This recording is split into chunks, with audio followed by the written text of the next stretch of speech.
Então um dos juízes da cidade se aproximou e lhe disse: Nos fale do crime e do castigo.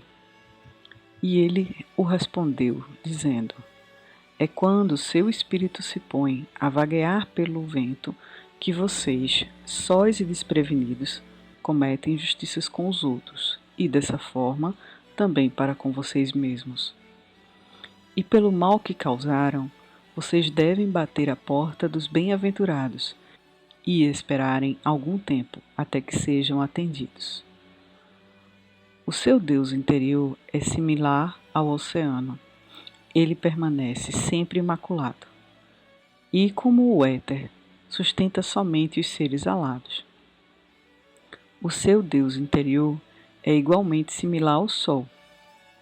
Ele ignora os túneis das toupeiras e evita o covil das serpentes. Mas o seu Deus interior não habita sozinho o seu ser. Muito de seu ser é ainda animal, e há muito em vocês que ainda não é humano. Mas tão somente um pigmeu sem forma que vagueia sonâmbulo pela névoa buscando o seu próprio despertar. E é do que há de humano em vocês que eu desejo falar. Pois é este ser humano, e não o Deus interior ou o pigmeu andarilho, quem conhece o crime e o castigo do crime. Costumeiramente, tenho-lhes ouvido falar daquele que comete um mal, como se não fosse mais um de vocês, mas um estranho e um intruso em seu mundo. Mas eu lhe afirmo que, da mesma forma que o santo e o justo não podem se elevar acima do que há de mais elevado em cada um de vocês, da mesma forma o perverso e o fraco não podem descer abaixo do que há de mais vil em vocês. E da mesma forma que nenhuma única folha amarelece sem o assentimento silencioso de toda a árvore, da mesma forma o malfeitor não pode praticar o mal sem o consentimento oculto de todos vocês. Pois, como uma procissão, todos vocês caminham juntos em direção ao seu Deus interior. Vocês são o caminho dos viajantes. E quando um dentre vocês tropeça e cai, ele cai em favor dos que caminham atrás dele, os alertando acerca da pedra traiçoeira.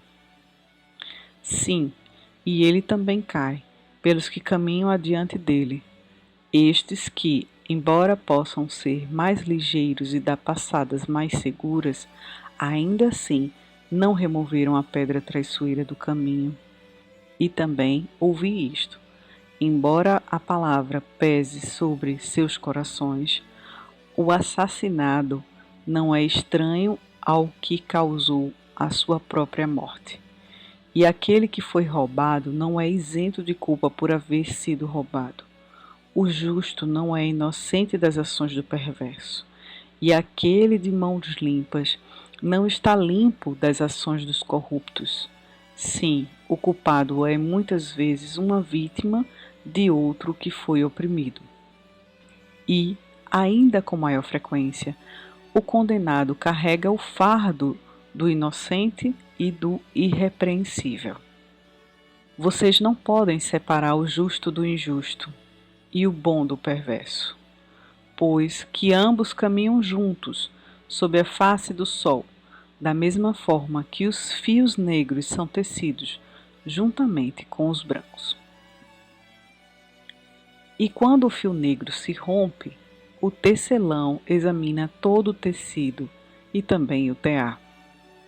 Acaso um dentre vocês traga a julgamento uma esposa infiel, que ele também pese na balança o coração de seu marido e meça a sua alma cuidadosamente.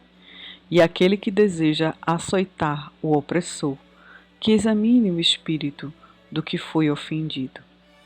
E se qualquer um de vocês pretende punir em nome da justiça e derrubar com o machado a árvore do mal, que ele observe as suas raízes.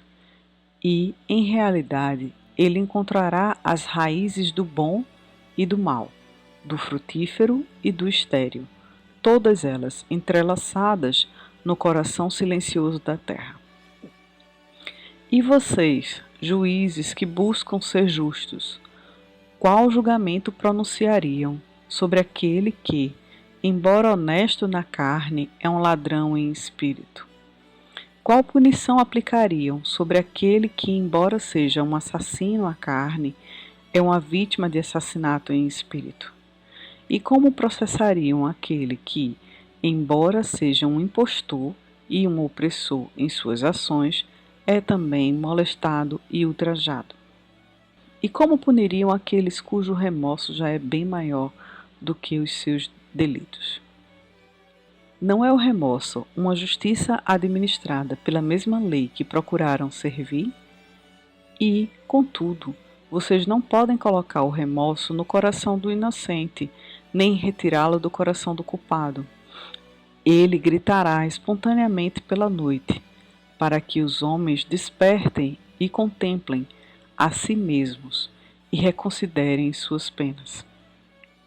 E vocês que desejam compreender a justiça, como poderiam compreendê-la, sem examinar todas as ações na plenitude da luz? Somente então tomarão conhecimento de que o mais ereto e o mais arqueado são um mesmo homem, de pé no crepúsculo entre a noitinha de seu pigmeu andarilho e a aurora do seu Deus interior. E que a pedra angular do templo não é mais elevada do que a pedra mais funda em suas fundações.